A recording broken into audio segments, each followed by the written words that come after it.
महत्वाचा भाग लक्षात घ्या की जीवनामध्ये आता हे कळलं का काय झालं, याच्यातून येते म्हटलं की विक्षेप वाटला, पाऊस आहे म्हटलं की ग्राह्य धरलं, हा चितविलास आहे. बघा बोलता बोलता सांगेन मी तुम्हाला अमृत अनुभव. हा अनुभव नाही का तुमचा? आता इकडून येते म्हटल्यावर माझी भुई चढली होती, पाऊस आहे म्हटल्यानंतर मी खुश झालो. तसा सर्वच प्रभू नटलं हे ज्याच्या लक्षात येतं तो कोणत्याही अवस्थेमध्ये खुशच असतो. एका मुस्लिम सुफी होता, तो म्हणायचा प्रभूचं माझ्यावर प्रेम आहे, वो मेरा प्यारा है, वो मेरा भजन करता है, साई हमारा भजन करे हम सोए आराम. खुश होता मोठा, मी देवाचा प्यारा आहे, मी देवाचा लाडका आहे. लहरीत आल्यावर म्हणायचा देव माझी सेवा करतो, देव माझी सेवा करतो. कोणीतरी जाऊन सांगितलं, म्हणले तर तुमच्या गावातला ज्याला अक्कल नाही काय म्हणतो देव माझी सेवा करतो, काय लागून गेला हा? राजाने त्याला पकडलं, कोणीतरी नको ते कान भरले, तो म्हणले हा काय म्हणतो, मी देवाचा प्यारा आहे, कुठे अल्लाह कुठे हा, आणि देवाचा प्यारा म्हणतो. त्याला ताकीद दिली, पुन्हा बोलशील तर याद धरून राहा. ऐकलं नाही, पुन्हा तेच चालू. गुडघे तोडले त्याचे. गुडघे तोडल्यानंतर त्या गुडघ्यातून अशी रक्ताची चिळकांडी निघाली. चिळकांडी निघाल्यावर म्हणाला, हे प्रभो अल्लाह, काय तुझी माझ्यावर कृपा आहे रे. इतक्या दिवस तळ्यातल्या पाण्याने नमाज पडत होतो, हातपाय धुत होतो, मला माहित नव्हतं माझ्या शरीरातच एवढं सुंदर पाणी वाहतंय. हे अल्लाह, बरं झालं हे तोडलं म्हणून ही वाहिनी कळली. ते रक्त घेतलं, अंगाला लावलं. माणसानं वाटलं हा रडेल, तो रडला नाही, रडला नाही. त्याच्यातून सुद्धा प्रभूची वाहिनी बघितली नाही का? ह्या शिरेमधून जी वाहिनी आहे, रक्ताचा प्रवाह आहे बघा. नळाला तरी मेनचं कनेक्शन असल्याशिवाय पाणी येत नाही. इथे कुठलंच कनेक्शन नसताना रक्त चालू आहे ना. मग कुठलंच कनेक्शन नसताना या अर्थी रक्त चालू आहे, त्या अर्थी कनेक्शन नाही का कनेक्शन आहे? कनेक्शन आहे पण दृष्टी गोचर नाही. ते कनेक्शन तुम्हाला दिसत नाही. जसं रिमोट आहे ना, तुमच्या सगळ्याच्या घरात आहे ना टीव्ही, नाही का? टीव्हीचा रिमोटचं कनेक्शन दिसत नाही, पण बटन इथे दाबलं ते तिथे बंद होतं, तेव्हा कळतं काहीतरी कनेक्शन आहे ना. तुमच्या घरातला रिमोट समजला म्हणजे अमृत अनुभव समजेल. माझं बोलणं कळलं का? रिमोट समजला म्हणजे कसं कनेक्शन आहे. काही काय माणसं म्हणतात आम्हाला देव दाखवा, त्याला म्हणावं हे मधलं कनेक्शन दाखव. ते जर दाखवलंस तर देव दाखवतो. दाखवता येतं नाही, दिसतं नाही, पण कनेक्शन नाही आहे. काय मी मागे तुम्हाला दृष्टांत सांगितला होता, लक्षात असेल. इथले श्रोते जाणते आहेत, मोठं गमतीने सांगितला होता दृष्टांत रिमोट कंट्रोलचा. आमच्या घरी पहिल्यांदा टीव्ही आला, मुंबईला आला. मला वाटतं ही 54-55ची गोष्ट असेल, पण 56-57च्या सालच्या त्या काळामध्ये पहिला ब्लॅक अँड व्हाईट आला. आपलं बघणं म्हणजे काय, मग सगळं गंमत असते. काय कसं दिसतं, कनेक्शन तर नाही वर, पण आकाशातून वेव्ह येऊन कसं दिसतं हे बघायला आम्ही टीव्ही सेंटरला गेलो होतो. तरी ते काय आमच्या डोक्यात शिरलं नाही. मग पुन्हा रिमोट आला. रिमोट आल्यानंतर ते पहिल्यांदा ते वायर लावून रिमोट यायचा, म्हणजे उठायला त्रास नको. मग कालांतराने वर्षभराने असा रिमोट आला की इथे बसायचं आणि दाबायचं. काय तुम्हाला सांगू मंडळी, आला त्या दिवशी अशोकराव घरात भांडण आमच्या. याचं कळलं नाही तुम्हाला महत्व. प्रत्येकाला वाटतं घरातला रिमोट आपल्या हातात असावा. बायकोला वाटतं माझ्या ताब्यात घर पाहिजे, नवऱ्याला वाटतं माझ्या ताब्यात पाहिजे, पोराला वाटतं माझ्या ताब्यात पाहिजे, गड्याला सुद्धा वाटतं शेठचा रिमोट माझ्या हातात आहे. मी नाही गेलं तर उद्यापासून दुकान बंद करावं लागेल. रिमोट आश्चर्य आहे, मजा आहे. आता आम्ही घरात जरा मोठे असल्या कारणाने वर जरा दबदबा, थोडा तरी आदरयुक्त दबदबा. तसं काय आमचं काही कोणी आम्हाला कोणी भीते बी नाही, काय भीते. आणि भिवून घरात राहणं हेही बरं नसतं. माझं बोलणं कळलं का? भिवून घरात राहणे बरं नसतं. आदरयुक्त भीती असणं हे असायलाच पाहिजे. ते आवश्यक आहे संसार नीट चालण्याकरता, नाही का? नाहीतर आपल्या मराठीत म्हण चांगली आहे शिंदे साहेब, डोक्यावर मिरं वाटतील. म्हणजे मिरं वाटायला इतकं सोपं नाही. पुन्हा कडक, पुन्हा खडबडीत, आणि डोक्यावर वाटायचं आणि पुन्हा आग व्हायची. म्हणजे एकाचा परिणाम किती लांबलचक. परिणाम बघितला तर लांब लचक परिणाम त्याचा. आणि झालं मग आम्ही घेतल्यावर सगळे हात लावायचा नाही, मला बघू दे पहिल्यांदा. बरं, मग आम्ही घेतला हातामध्ये, असा तो रिमोट घेतला हातामध्ये. आम्हाला आमचे सगळे मुलं होते, ते शिकवत होते, हे ऑन आहे, हे ऑफ आहे. बरं ठीक आहे, ते बघितलं. मग ते हे कलर बघितला. मग ते एक मधला असं होतं, असं हलायचं वर खाली. मग ते दाबलं की ते स्थिर व्हायचं. अरे म्हटलं हे असं वर खाली होतं. मग एक झालं की एकदम जे काळं होतं की नाही ते एकदम फेड आउट गेलं, आणि मग एकदम फेड आउट होतं ते एकदम काळं झालं. अरे बापरे, मजा वाटली मला. मग ते असं दाबलं, एकदम काळं झालं. असं दाबलं, एकदम फेड आउट झालं.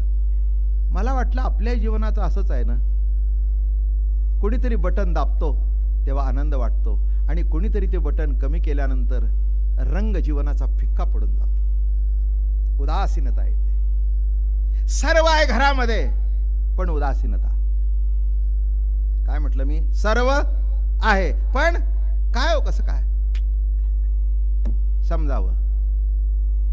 तुमचं बटन खाली सरकत गेलं, आणि एखाद दिवस असा रिमोट, असा पिक्चर दिसतं. काय रे पुरानो, काय कसं काय, चला पिक्चरला.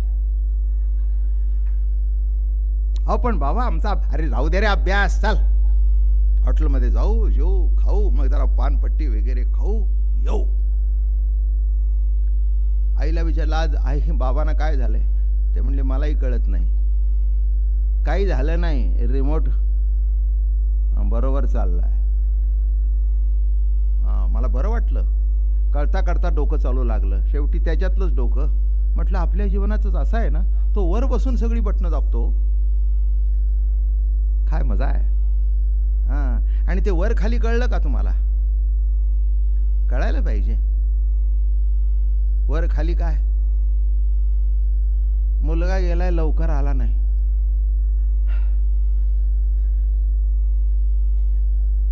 सात वाजता यायचा, 9 वाजले,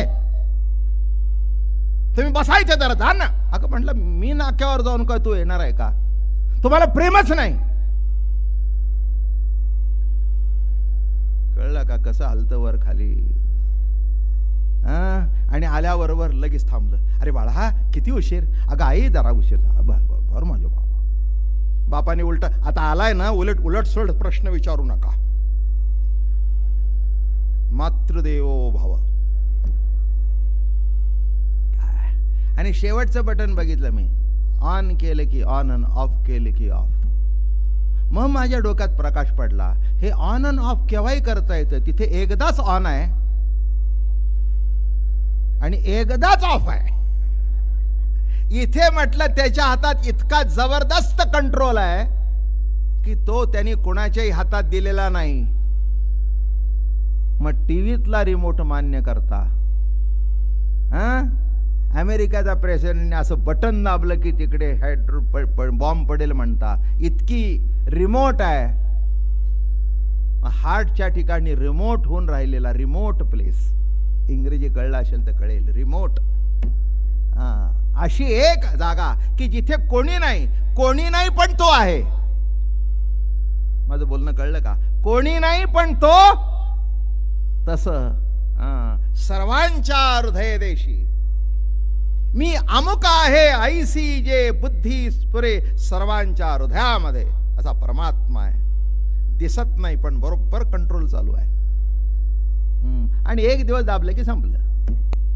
हिंदुस्थानातले सगळे डॉक्टर आणून बसा, काहीही उपयोग नाही, काहीही उपयोग नाही. ते शेवटी एकच सांगतात, आमचं विज्ञानाला मर्यादा आहे, इथपर्यंत औषध दिलं, याच्या पुढे आमच्या हातात नाही आहे, देवाची प्रार्थना करा, संपलं. आता देव लांब नाही आहे, तो इथेच आहे. पण कसं घडतं माहिती आहे का? माऊली एक गोड बोलतात, जवळी आहे परी भेटेना. जवळी आहे परी भेटेना. तो जवळच आहे आणि तो भेटण्याकरता आणि त्याचा अमृत अनुभव येण्याकरता हा अमृतानुभव आहे. लक्षात घ्या, अमृतानुभव ग्रंथ म्हणजे नेमका काय आहे बरं का? एक तत्वज्ञानाची विशिष्ट दिशा आहे. जगताकडे कोणत्या दृष्टिकोनातून बघावं. काय असतं, आई वडील पंढरपुरावरून येतात मोठ्या कौतुकाने, बाळू आम्ही पंढरीच्या आला, बरं झालं, छान, अरे जरा हे चिरमुरे घे प्रसाद.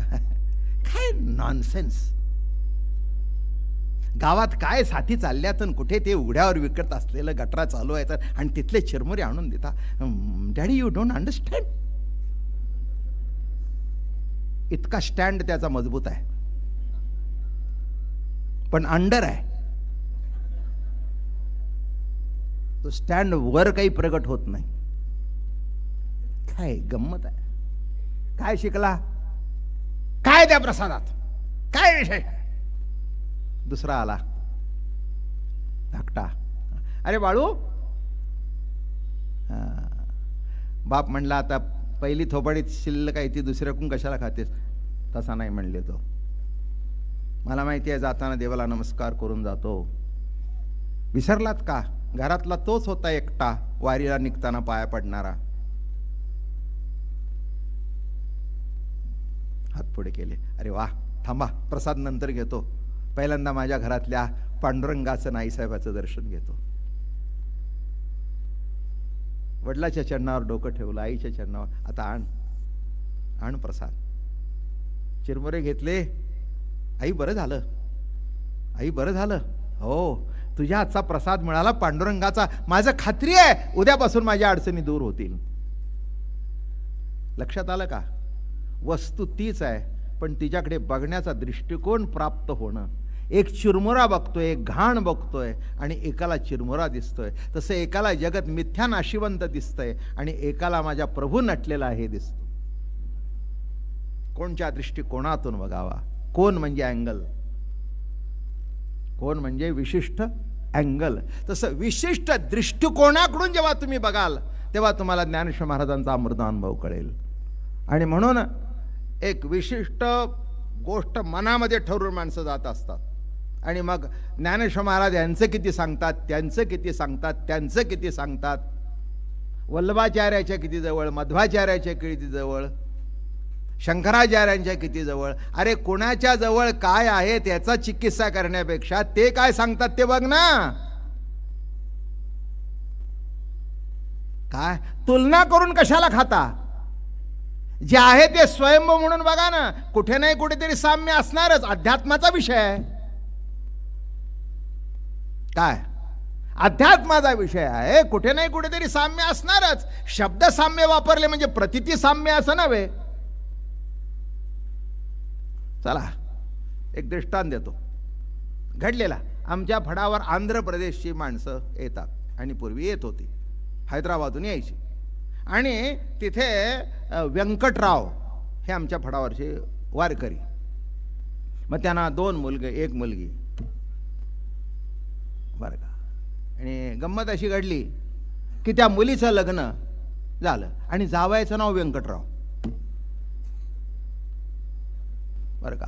आता मुलीला मी म्हटलं नाव घे, तेव्हा ती लाजून व्यंकटराव म्हणली. मी म्हटलं पहिल्यांदा लाजत नव्हतीस आणि आत्ता का लाजतेस? ते म्हणले पहिलं बापाचं नाव आहे आणि दुसरं नाव तेच प्रतीती भिन्न आहे. दृष्टांत कळला का? नाव व्यंकटरावच, जे आहे ते सांगितलं, जे घडलं ते सांगितलं. नाव व्यंकटराव, पण प्रतीती भिन्न आहे.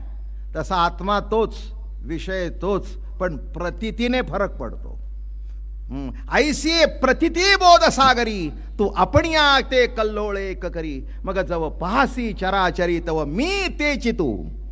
बघशील तेव्हा मी तेच तू, तू तेच मी आहेस हे तुला कळेल, पण माझ्या दृष्टिकोनातून बघितल्यानंतर. लक्षात घ्या काय मजा आहे नाही. माणसं म्हणतात आमच्या समोर देव उभा राहिला की आम्हाला देव कळेल. फार मोठं विधान झाले. 100ला कळलं नाही तर तुम्हाला कुठे कळणार? हा, नाही कळलं. अहो कौरव 100 हा, आणि कौरवांचाच वंश जास्ती. आता त्या काळापासून 100ची किती झाली असतील ते वाढलेले बघा ना. लाखो कोटी झाले असतील. पांडव 5च. माझं म्हणणं कळलं. पांडव किती? 5च. आणि पुढे त्यात गीता ऐकण्यासारखा सांगण्यासारखा एकमेव अर्जुनच. म्हणून ज्ञानेश्वर महाराजांना विचारलं तुम्हाला काय वाटतं? ते म्हणले काय वाटतं सांगू? एथ अर्जुनची विशेष स्तवावा ऐसे आवडले मज जीवा जे तो त्रिभुवनीच्या दैवा एकाय तन झाला. मला असं वाटतं कृष्णाची स्तुती करू नये, अर्जुनाची स्तुती करावी. जग देवाला बसतं, देव अर्जुनाला बसतो, मग कुणाच्या पाया पडावं? एथ अर्जुनाची विशेष स्तवावा, अर्जुनाचं वर्णन करावं. आणि केव्हाही एक सांगतो, व्यवहार गमतीचा सांगतो. तुम्ही सगळे माझे दृष्टांत माहिती आहेत, ऐकलेत, ऐकायला नवीन वाटतात, पुन्हा त्याच्यामध्ये काही बरं आणि जे ऐकताय ते नवीन वाटतंय तेच बरं आहे. तो जिवंतपणा आहे. कळलं का? किती वर्ष भात खाता? पहिला घास भाताचाच भरवला ना, पण आता सकाळी खाऊन आलाय तरी संध्याकाळी असं वाटतं पहिला घास केव्हा तोंडात घालतोय. हे फार मोठं आहे. हे इतकं सोपं समजू नका. हा, उचल माझ्या समोर, मला खावंसं वाटत नाही, संपलं जीवन. 50 वर्ष भात खातोय तरी भात समोर आला असं वाटतं केव्हा त्याच्यात आमटी घालतो, फुरका मारतो. हा नित्य नूतनपणा, हा जिवंतपणा आहे. ते जर संपलं ना, संपलं. जेवण नको. आता माझी इच्छाच राहत नाही. इच्छा संपली की समजावं. मागच्या पोस्टात राहिलं, येईल तुमच्या दारात. पेटीत पडले, तुमच्या दारात यायचं. हा, अजून इच्छा आहे. दात पडले, कुटून दे शेंगदाणे. हा, कुटून दे. ते म्हणली अहो तर वय झालं, तुला काय करायचंय? दात जरी गेले तरी अजून इच्छा. आणि इच्छा असणं हा जिवंतपणा आहे. इच्छा असणं हा, इच्छा संपली सगळं संपलं, सगळं संपलं. हा, आता 75रीत आलोय मी, सुरूच आहे. असं वाटतं किती प्रवचन करावं. हाच माझा जिवंतपणा आहे. आणि त्या दिवशी संपेल, त्या दिवशी बाबा महाराज संपले. आणि ते संपणार नाही माझी खात्री आहे. शेवटपर्यंत संपणार नाही. काय हो, काल प्रवचन केलं म्हणून इथे यायला कमी नाही, उत्साहात असतो. कारण का माझी कोणताही विषय कळतो. अध्यात्म दृष्टांताच्या माध्यमातून कसं सांगावं हे जर शिकायचं असेल तर ते ज्ञानेश्वर महाराजांची ज्ञानेश्वरीच कळतं. आणि म्हणून असा विषय मांडत मांडत मांडत ज्ञानेश्वरी झाली. ज्ञानेश्वरीचं असं होतं की भगवंताचा हात धरून वाटचाल करायची होती. निवृत्तीनाथ म्हणाले, माऊली आता तुमचं स्वतंत्र सांगा की. हा, पारंपरिक आलेले स्वयंपाकाचे विषय तुमच्याकडे आहेत, पण सुगरीण आणि उदारे. सुगरीण तिला म्हणावं, परंपरेतून आलेल्या वस्तूमध्ये दुसरं काहीतरी नीटनेटकं घालून माणसाने म्हणावं वाह काय छान लागतंय. तसं ज्ञानेश्वर महाराज हे सुग्रीण आहेत, आणि नुसती सुग्रीण नाही तर पुन्हा उदार आहे, नाही का. इथे सुग्रीणी पुष्कळ असतील पण उदार किती आहे मला काय, याला सुद्धा तुम्ही दाद देता. जरा विचार करा की सुग्रीण असणं महत्वाचं नाही, उदार असणं त्यापेक्षा महत्वाचं आहे. तसं अध्यात्माच्या क्षेत्रामध्ये एवढे मोठे होऊन गेले सगळे. आमच्या सातारी शब्द आहे ज्ञानगंडे. काय म्हणजे ज्ञानाचे गड्डे होऊन गेले, तरी पण कोणाला द्यावंसं वाटलं नाही. इथे उदार होते, उदार उदार असं ताट घेतलं, वाटत उभं राहिले, घे घे घे घे घे. खटनट या रे शुद्ध होनी दारे, दौंडी पिटी भावे चोखा मिळा. घ्या रे. हे कॉन्स्टिट्यूशन कळलं का? कॉन्स्टिट्यूशन काय? हे जे आत्ता झालं त्याला मूळ तिथे आहे. जाती व्यक्ती पडे बिंदुले, जेव्हा भावे मज होती म्हणले, जैसे लवण कवण घातले सागरा माशी. हिंदुस्थानातले सगळे डॉक्टर आणून बसा, काहीही उपयोग नाही, काहीही उपयोग नाही. ते शेवटी एकच सांगतात, आमचं विज्ञानाला मर्यादा आहे, इथपर्यंत औषध दिलं, याच्या पुढे आमच्या हातात नाही आहे, देवाची प्रार्थना करा, संपलं. आता देव लांब नाही आहे, तो इथेच आहे. पण कसं घडतं माहिती आहे का? माऊली एक गोड बोलतात, जवळी आहे परी भेटेना. जवळी आहे परी भेटेना. तो जवळच आहे आणि तो भेटण्याकरता आणि त्याचा अमृत अनुभव येण्याकरता हा अमृतानुभव आहे. लक्षात घ्या, अमृतानुभव ग्रंथ म्हणजे नेमका काय आहे बरं का? एक तत्वज्ञानाची विशिष्ट दिशा आहे. जगताकडे कोणत्या दृष्टिकोनातून बघावं. काय असतं, आई वडील पंढरपुरावरून येतात मोठ्या कौतुकाने, बाळू आम्ही पंढरीच्या आला, बरं झालं, छान, अरे जरा हे चिरमुरे घे प्रसाद. काय नॉनसेन्स. गावात काय साथी चालल्यात आणि कुठे ते उघड्यावर विकत असलेलं गटरा चालू आहे तर, आणि तिथले चिरमुरे आणून देता. Daddy you don't understand. इतका स्टँड त्याचा मजबूत आहे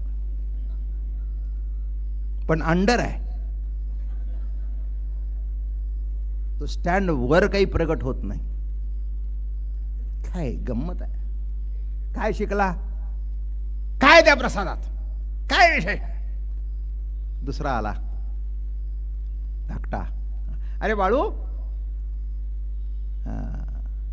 बाप म्हणला, आता पहिली थोपाडीत शिल्लक आहे ती दुसऱ्याकडून कशाला खातेस. तसा नाही म्हणले तो, मला माहिती आहे जाताना देवाला नमस्कार करून जातो. विसरलात का? घरातला तोच होता एकटा वारीला निघताना पाया पडणारा. हात पुढे केले, अरे वा, थांबा प्रसाद नंतर घेतो, पहिल्यांदा माझ्या घरातल्या पांडुरंगाचं नाईसाहेबाचं दर्शन घेतो. वडिलाच्या चरणावर डोकं ठेवलं, आईच्या चरणावर. आता आण आण प्रसाद. चिरमुरे घेतले.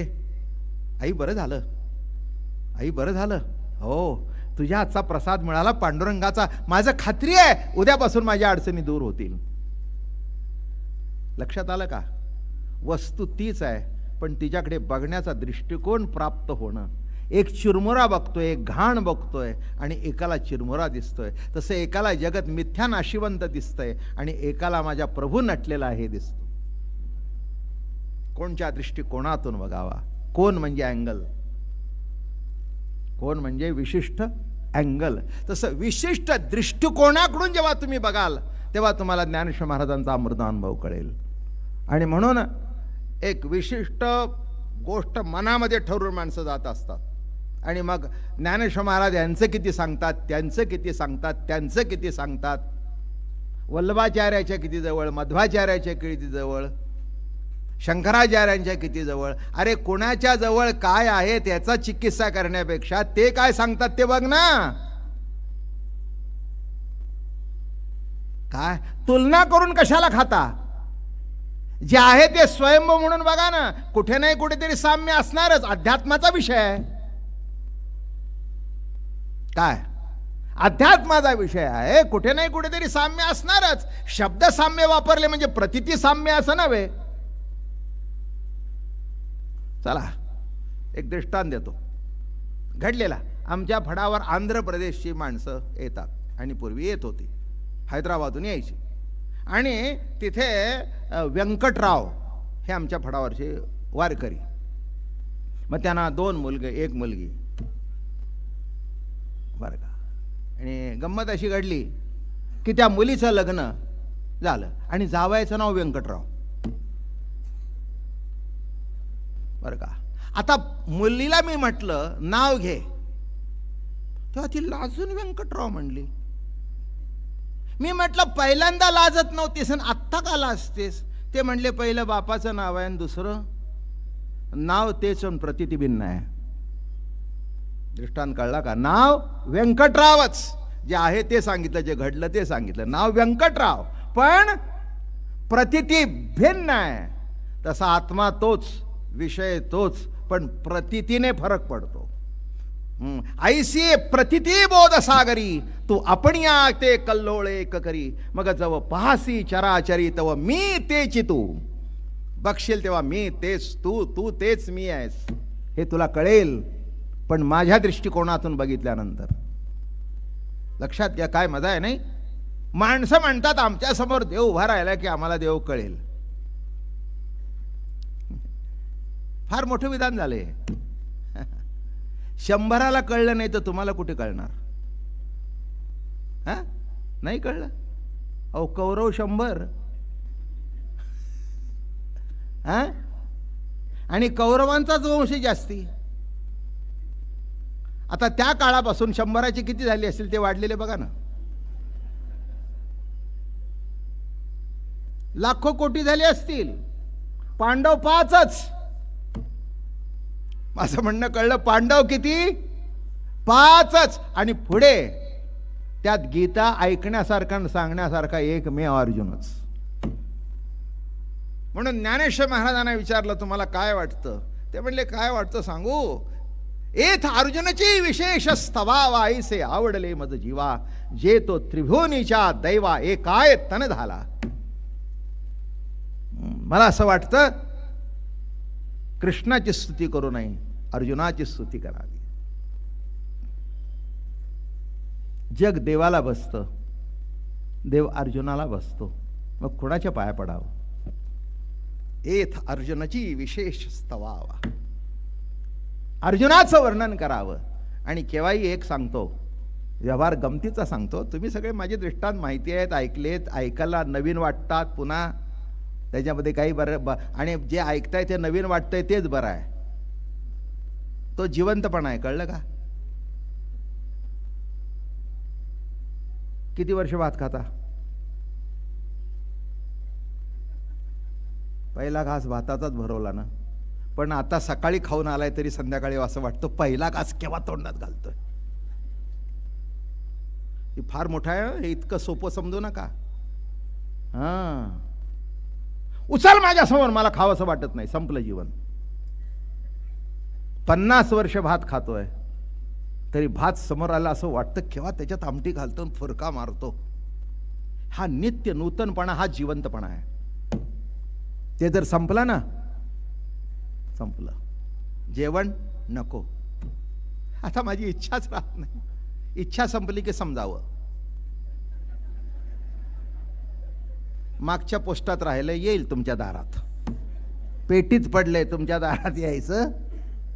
हा, अजून इच्छा आहे. दात पडले, कुटून दे शेंगदाणे.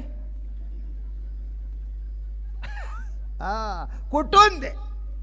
ते म्हणली अहो तर वय झालं, तुला काय करायचंय? दात जरी गेले तरी अजून इच्छा, आणि इच्छा असणं हा जिवंतपणा आहे. इच्छा असणं हा, इच्छा संपली सगळं संपलं, सगळं संपलं. हा, आता 75 आलोय मी, सुरूच आहे. असं वाटतं किती प्रवचन करावं. हाच माझा जिवंतपणा आहे. आणि त्या दिवशी संपेल त्या दिवशी बाबा महाराज संपले. आणि ते संपणार नाही, माझी खात्री आहे, शेवटपर्यंत संपणार नाही. काय हो, काल प्रवचन केलं म्हणून इथे यायला कमी नाही, उत्साहात असतो. कारण का, माझी कोणताही विषय कळतो, अध्यात्म दृष्टांताच्या माध्यमातून कसं सांगावं हे जर शिकायचं असेल तर ते ज्ञानेश्वर महाराजांची ज्ञानेश्वरीच कळतं. आणि म्हणून असा विषय मांडत मांडत मांडत ज्ञानेश्वरी झाली. ज्ञानेश्वरीचं असं होतं की भगवंताचा हात धरून वाटचाल करायची होती. निवृत्तीनाथ म्हणाले, माऊली आता तुमचं स्वतंत्र सांगा की.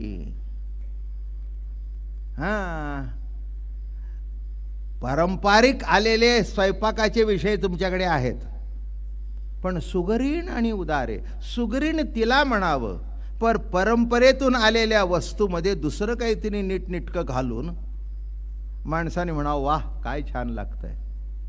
तसं ज्ञानेश्वर महाराज सुगरीण आहेत, आणि नुसती सुगरीण नाही तर पुन्हा उदार आहे, नाही का. इथे सुगरिणी पुष्कळ असतील पण उदार किती आहे मला काय, याला सुद्धा तुम्ही दाद देता. जरा विचार करा की सुगरीण असणं महत्वाचं नाही, उदार असणं त्यापेक्षा महत्वाचं आहे. तसं अध्यात्माच्या क्षेत्रामध्ये एवढे मोठे होऊन गेले सगळे. आमच्या सातारी शब्द आहे ज्ञानगंडे. काय म्हणजे ज्ञानाचे गड्डे होऊन गेले, तरी पण कोणाला द्यावंसं वाटलं नाही. इथे उदार होते, उदार उदार असं ताट घेतलं, वाटत उभं राहिले, घे घे घे घे घे. खटनट या रे शुद्ध होनी दारे, दौंडी पिटी भावे चोखा मिळा. घ्या रे, हे कॉन्स्टिट्यूशन. कळलं का कॉन्स्टिट्यूशन काय? हे जे आत्ता झालं त्याला मूळ तिथे आहे. जाती व्यक्ती पडे बिंदुले जेव्हा भावे मज होती, म्हणले जैसे लवण कवण घातले सागरा माशी. नमो माय भाषा.